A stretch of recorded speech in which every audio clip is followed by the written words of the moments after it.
Hi, it's Blaze with Blaze Handcrafted Woodworks again. I got commissioned to make 2 vanities for Louisiana State University and Baton Rouge, but they have to be handicap accessible. I've never actually made a handicap accessible cabinet before following the American Disabilities Act. So I printed this off of the internet. And these are how I'm gonna make it. So I'm gonna start out with a little thin piece of 1/4 inch, and I'm gonna mock up what one of the sides are gonna look like. I'm gonna cut all the right dimensions and angles and everything. And then that'll tell me what my sides are gonna be. And then we'll just go from there. Okay, so I don't know if you can see my lines, but basically I'm making a template for the side of the cabinet, what it's gonna look like. Something way different for me. But anyway, to figure out what this angle is, I have this cool light that throws a shadow. So what I did is, if you can see my line right there, I just lined my line up with that shadow. And since I have a sliding compound miter saw, I can get the full length of it. So once I have it even with that line, I lock it in place. There's a little lock button right there, so it's locked in place, and I just look at what my angle is, and it's a 5-degree angle. So what I did is I took a piece of 5/8 inch like this, I put it up there, and I cut off a piece at that angle. So it's a 5-degree angle, and then I'm gonna take that piece and I'm gonna screw it down onto this, which is called a, what is this called? Oh, cross-cut sled. So I'm gonna screw this little piece down, which is my 5-degree angle. And then when I put my pieces on here to cut the sides, I'll be able to cut all my sides at one time, and that angle should be right. I mean, it's going off of my layout mark. So I hope that makes sense. If there's any questions, feel free to give me a call. And I'm sorry, not give me a call, leave me a message. Sorry, somebody's pulling up at my shop. So leave me a message and I'll try to respond. Thanks, bye.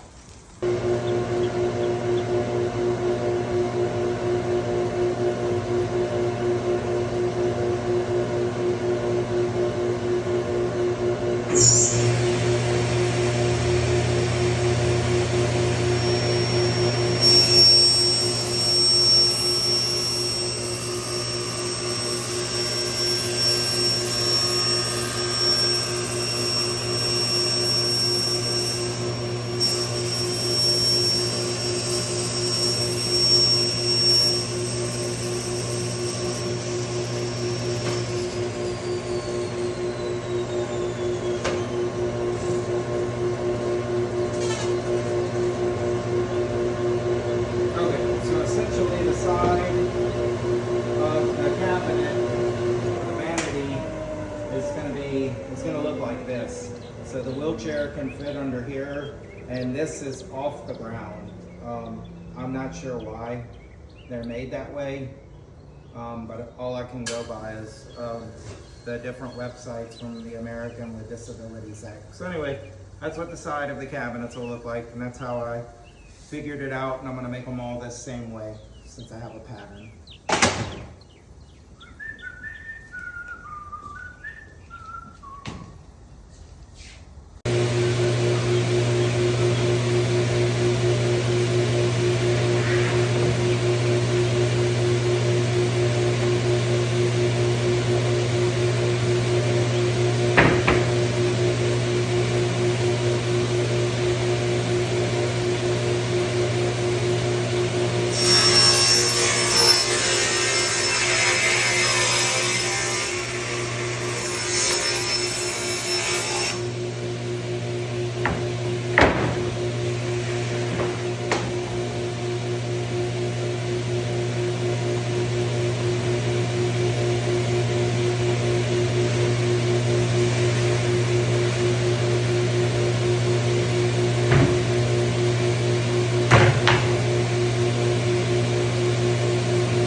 I should probably pause right here and mention something. The reason that I got my blade so high up is generally you don't want your blade that high up because it makes it more dangerous, right?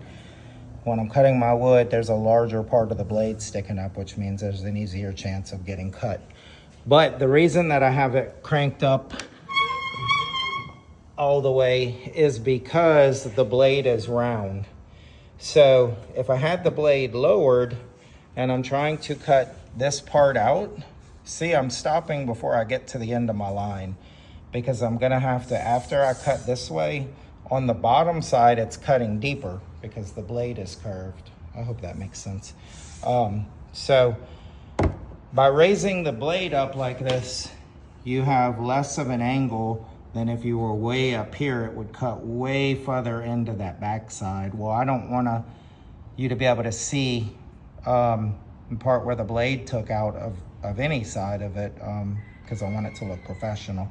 So that's why I have the blade like this. The higher it is, the more the area you're cutting is almost vertical. So it's only maybe on the backside cutting over 1/4 of an inch or so. But again, that's why I'm stopping short of my next line, and then I'll finish it off either with a real sharp chisel or I might even take a jigsaw and just barely take out that little bitty corner that's left over. I hope that makes sense.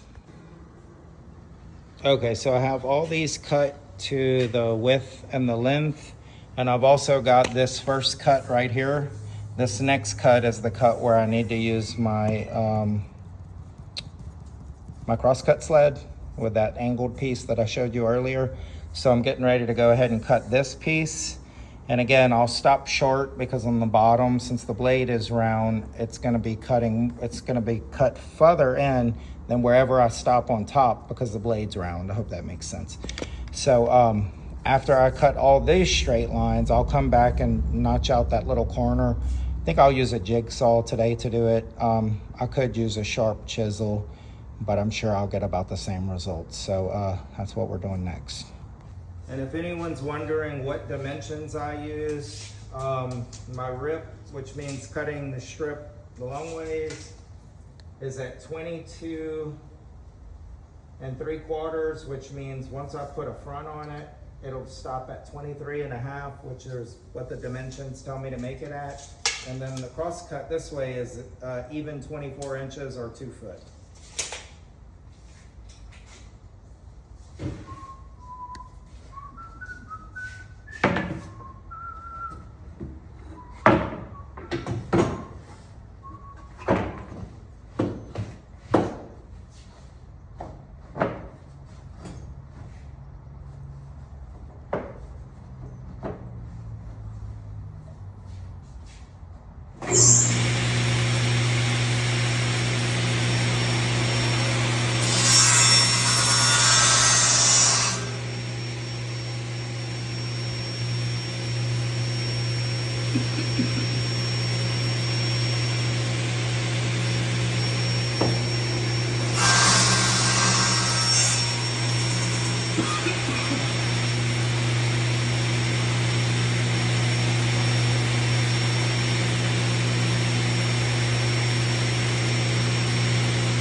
Cutting the other seven, but if you can see on the the back side, even though I stopped shy of where the corner meets, on the back side it's much closer. And again, the reason being is because the blade is round. I'm not going to bore you with watching me do the 7 exact same thing over and over again with these 7. So I'm going to turn it off for now.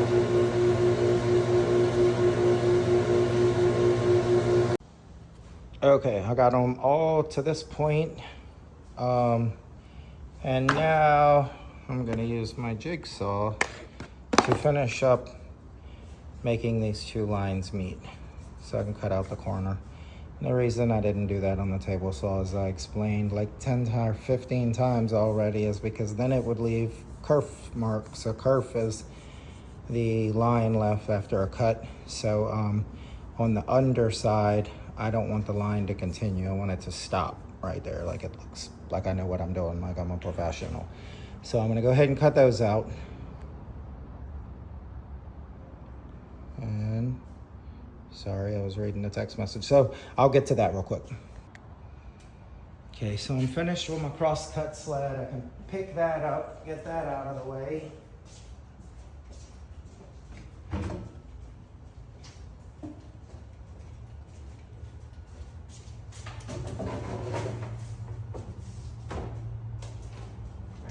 Water.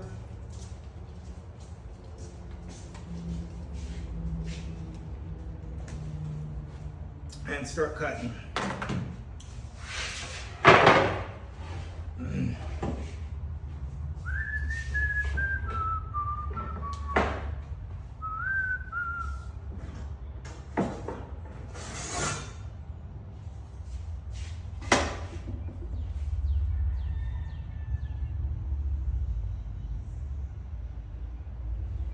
Oh, where's my pencil? Here it is.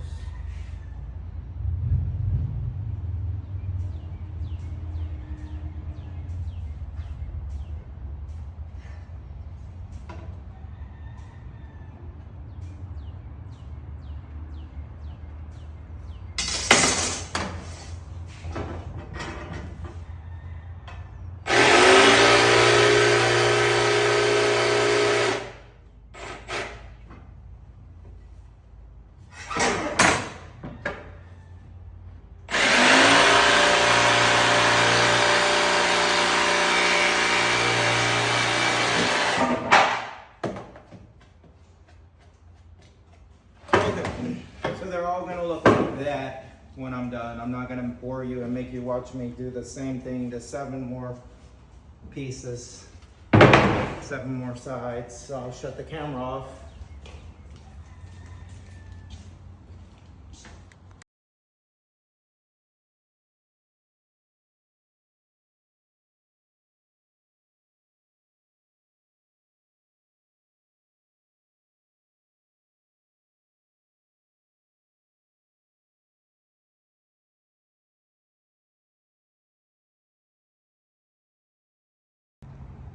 Okay, so now I gotta run my dados in these, and I have to remember when I get to that point that there's gonna be 4 lefts and 4 rights. So I have to make sure that I don't run them all in the same direction, or I'm gonna end up with all rights or all lefts.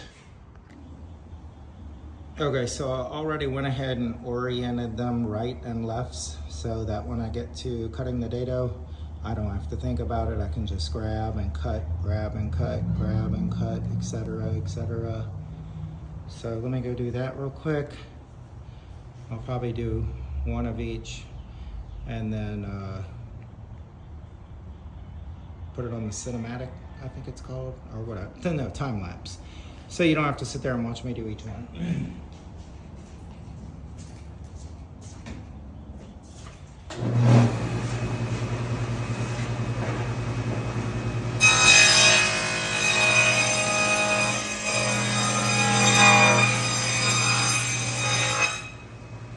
So this will be a left.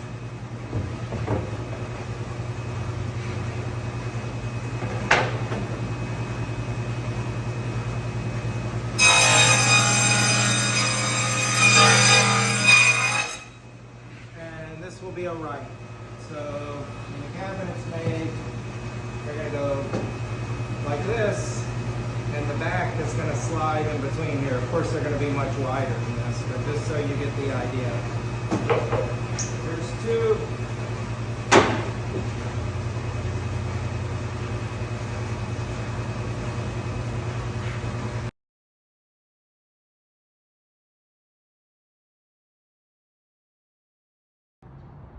I just thought of an idea to further illustrate the point about the blade being round and why it's raised so high. So I think this is a perfect way of showing you what exactly I mean. So I'm gonna measure this board 6 inches down on both sides. So let's see if I can hook my tape on here and do this while holding my phone. I'm gonna have to put my phone on a tripod. Give me 1 second. No, I'm not. I'm just gonna measure it and mark a line and then I'll show you. Okay, so there's my mark at 6 inches on one side. If I flip it over, I made another mark at 6 inches. So I'm gonna take my square. I'm gonna draw those two lines real quick. Let me put my phone down for a second, or let me try to do something else. Maybe you can see like this, maybe you can't, I don't know. So I'm just making my line, and I just want to illustrate what I'm talking about. So I'm marking my line at 6 inches on both sides of this board, and I'm going to show you what it does with the blade raised all the way up, and with the blade to where it's just like 1/8 of an inch above the surface of my material. So since I'm using 5/8, that means I'll set this at about 3/4 of an inch. And I'll show you what the difference is. So what I'm gonna do is I'm gonna take this and I'm gonna cut it to my line, and then I'm gonna lower the blade and I'm gonna cut to my line, and I'm gonna show you how much further it cuts on the underneath with the blade lower rather than raised. I hope that makes sense.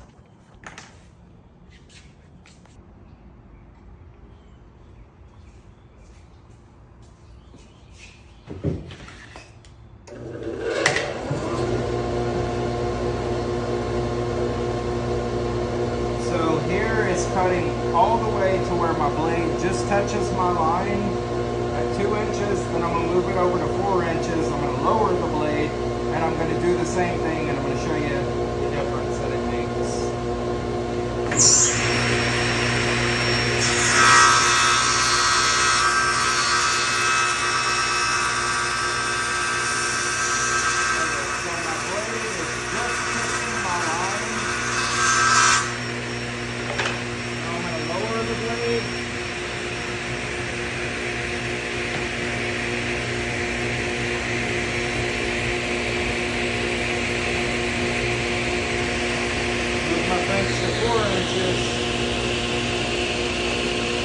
And I'll show you the difference. So both of them are just kissing the line. And then if I flip it over, the line where the blade was raised cut about 1/4 of an inch past my line. The line over here, if you can see that, where the blade was lowered, probably cut maybe an inch, maybe like 1.125 away from my line. So that's why you raise the blade all the way up. Although it is dangerous, you have to be careful and know what you're doing to have the blade that high so you don't cut your fingers off.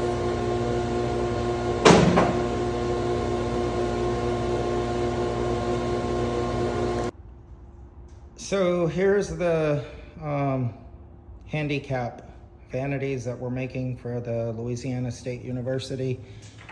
I know I had started making a video and I got busy and I didn't finish it, but basically I just added pieces to make it stronger. And then the bottom, I framed it like this, and the reason being is because there's gonna be a sheet of plywood that is gonna screw into that. I'm gonna use some kind of specialty screws so it looks aesthetically pleasing. And but the front has to come on and off for the plumbers. So that's why I'm doing it that way. And then I made these 2 boxes for the people installing it. I'm not installing this job because it's supposed to be 8.5 inches off the ground. So I just made 2 boxes that are 8.5 by 8.5 so that he can, there's 4 bathrooms total. So he can put one on each side, push it up against the wall, screw it to the wall, and he's done. Then he can pull his boxes out, move to the next one, and yada, yada, yada. So hope that made sense. I meant to put more explanation into them, but I just got really busy and I just wanted to get done with it. This part that you're looking at right here, the little face frame, I still need to sand that, but I just did that for aesthetics. I think once the countertop is on, it'll look like that, and I think that just looks better than just a flat piece of wood up there. So I tried to dress it up and make it a little bit nicer for the customers. 2 of them were the exact same width, and the other 2 were both different widths, but they were all similar in size. So let's see, is there anything else I wanted to say? And then I added these 2 just for supports. And I knew where the 3 sink basins were going to go. I knew I had that information for the person that I built it from. So I just made sure that I put the partitions in between where the sinks are gonna go. And then the plumber, it'll be his job to connect all that stuff. So anyway, that's them. Tomorrow I may take one more video, but literally, basically all I'm gonna do now is cut a sheet to cover this. And like I said, use some screws that are aesthetically pleasing, screw it down, and then I'm finished with this one. See you guys later. If you got any questions, as always, leave a message and I'll try to get back to you as soon as possible. Thanks, bye.